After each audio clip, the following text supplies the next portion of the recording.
Quarantine ಜೈಲಿನಲ್ಲಿ ದರ್ಶನ್ ವಿಲವಿಲ ಅಂತ ಒದ್ದಾಡ್ತಾ ಇದ್ದಾರೆ. ಕನಿಷ್ಠ ಸೌಲಭ್ಯ ಸಿಗ್ತಾ ಇಲ್ಲ ಅಂತ ಆರೋಪವನ್ನ ಮಾಡಲಾಗ್ತಾ ಇದೆ.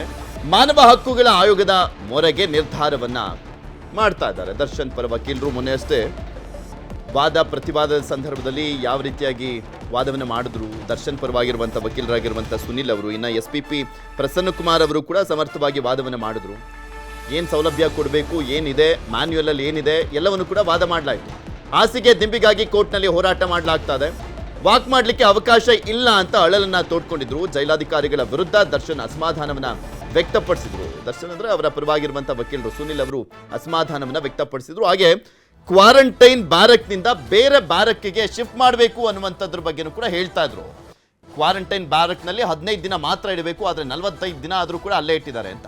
ಇದ್ರ ಬಗ್ಗೆ ಇನ್ನಷ್ಟು ಮಾಹಿತಿಯನ್ನು ಕೊಡ್ತಾ ಹೋಗ್ತಾರೆ ನಮ್ಮ ಪ್ರತಿನಿಧಿ ಮಂಜುನಾಥ್. ನಮ್ಮ ಜೊತೆ ನೇರ ಸಂಪರ್ಕದಲ್ಲಿ ಜಾಯ್ನ್ ಆಗಿದ್ದಾರೆ. ಮಂಜು, ದರ್ಶನ್ ವಿಚಾರಕ್ಕೆ ಸಂಬಂಧಪಟ್ಟಂತೆ ನೋಡೋದಾದ್ರೆ ಒಂದ್ ಕಡೆ ಕೋರ್ಟ್ನಲ್ಲಿ ವಾದ ಪ್ರತಿವಾದ ಆಗಿರುವಂಥದ್ದು, ಇನ್ನೊಂದ್ ಕಡೆ ಮಾನವ ಹಕ್ಕುಗಳ ಆಯೋಗದ ಮೊರೆ ಹೋಗುವಂತ ಸಾಧ್ಯತೆ ಅಂತೆ.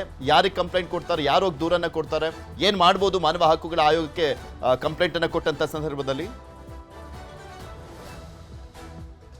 ಪೃಥ್ವಿ, ರೇಣುಕಾಸ್ವಾಮಿ ಕೊಲೆ ಪ್ರಕರಣದಲ್ಲಿ ನಟ ದರ್ಶನ್ ಪರಪ್ನ ಅಗ್ರಹಾರಕ್ಕೆ ಹೋಗಿದ್ದಾರೆ. ಜಾಮೀನು ರದ್ದಾದಂತ ಬಳಿಕ ಪರಪ್ನ ಅಗ್ರಹಾರಕ್ಕೆ ಹೋಗಿ 45 ದಿನಗಳಾಗಿದೆ. 45 ದಿನಗಳಿಂದಲೂ ಕೂಡ ಅಷ್ಟೇ ಹಾಸಿಗೆ ಮತ್ತು ದಿಂಬು ಕೊಡುವಂತೆ ಈಗಾಗಲೇ ಕೋರ್ಟ್ನ ಮೊರೆ ಕೂಡ ಹೋಗಿರುವಂತದ್ದು. ಕೋರ್ಟ್ನಲ್ಲಿ ಕೂಡ ವಾದ ಪ್ರತಿವಾದ ಆಗಿ ಆದೇಶವನ್ನ ಕಾಯ್ದಿರಿಸಿದ್ದಾರೆ. ಈ ಮಧ್ಯೆ ಜೈಲಿನ ಮ್ಯಾನ್ಯುಯಲ್ನ ಪ್ರಕಾರವಾಗಿ ಹಾಸಿಗೆ ಮತ್ತು ದಿಂಬನ್ನ ಕೊಡೋದಕ್ಕೆ ಬರೋದಿಲ್ಲ ಅನ್ನುವಂತ ನಿಟ್ಟಿನಲ್ಲೂ ಕೂಡ ಅಷ್ಟೇ ಕೋರ್ಟ್ನಲ್ಲಿ ವಾದ ಮಾಡಿದ್ರು. ಆದ್ರೆ ಈಗ ಕನಿಷ್ಠ ಸೌಲಭ್ಯಗಳನ್ನು ನನಗೆ ಕೊಡುವಂತೆ ಈಗಾಗಲೇ ರಾಜ್ಯ ಮಾನವ ಹಕ್ಕುಗಳ ಆಯೋಗಕ್ಕೆ ದೂರು ಕೊಡಲು ದರ್ಶನ್ ಕೂಡ ನಿರ್ಧಾರವನ್ನ ಮಾಡಿದ್ದಾರೆ. ಯಾಕಂದ್ರೆ ಮೊನ್ನೆ ಅವರ ಅಡ್ವೊಕೇಟ್ ಸುನಿಲ್ ಪರಪ್ನ ಅಗ್ರಹಾರಕ್ಕೆ ಹೋಗಿ ಭೇಟಿ ಮಾಡಿದಂತ ಸಂದರ್ಭದಲ್ಲಿ ಮುಂದೇನು ಮಾಡಬಹುದು, ಯಾಕಂದ್ರೆ ನನಗೆ ಇದು ಹಾಸಿಗೆ ದಿಂಬು ಸಿಗುತ್ತೆ ಅನ್ನುವಂತಹ ಒಂದು ಆಸೆ ದಿನೇ ದಿನೇ ಕಡಿಮೆ ಆಗ್ತಿದೆ. ಈ ಕಡೆ ನಾನು ಎಷ್ಟೇ ಬಾರಿ ಜೈಲಿನ ಅಧಿಕಾರಿಗಳಿಗೆ ಮನವಿಯನ್ನು ಮಾಡಿಕೊಂಡ್ರು ಕೂಡ ಅಷ್ಟೇ ಅವರು ನನಗೆ ಕೊಡೋದಿಲ್ಲ, ಮ್ಯಾನ್ಯುಯಲ್ ನಲ್ಲಿ ಇಲ್ಲ ಅಂತ ಹೇಳ್ತಿದ್ದಾರೆ.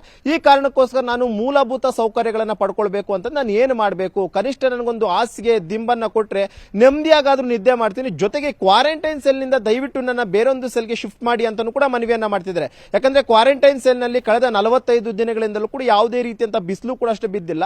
ಇದರಿಂದ ನನಗೆ ಚರ್ಮದ ಸಮಸ್ಯೆ ಕೂಡ ಎದುರಾಗ್ತಾ ಇದೆ. ಜೊತೆಗೆ ಆ ಕ್ವಾರಂಟೈನ್ ಸೆಲ್ ನಲ್ಲಿ ಕೇವಲ ಇವರು 6 ಜನ ಆರೋಪಿಗಳು ಬಿಟ್ಟರೆ ಬೇರೆ ಯಾರೂ ಇಲ್ಲ. ಜೊತೆಗೆ ದರ್ಶನ್ಗೆ ಬೇರೆಯವ್ರ ಜೊತೆ ಸಂಪರ್ಕಕ್ಕಾಗಿರ್ಬೋದು ಅಥವಾ ಬೇರೆಯವರನ್ನ ಮಾತನಾಡೋಕ್ಕೂ ಕೂಡ ಅಷ್ಟೇ ಯಾವುದೇ ರೀತಿಯಂತ ಅವಕಾಶವನ್ನು ಮಾಡಿಕೊಟ್ಟಿಲ್ಲ. ಇನ್ನು ಕ್ವಾರಂಟೈನ್ ಸೆಲ್ ನ ಮುಂಭಾಗದಲ್ಲಿರುವಂತಹ ಪ್ಯಾಸೇಜ್ ಒಂದಿದೆ, ಆ ಒಂದು ಪ್ಯಾಸೇಜ್ ನಲ್ಲಿ ನಡೆದಾಡೋಕ್ಕೂ ಕೂಡ ಅಷ್ಟೇ ಅವಕಾಶ ಮಾಡಿಕೊಟ್ಟಿದ್ದಾರೆ.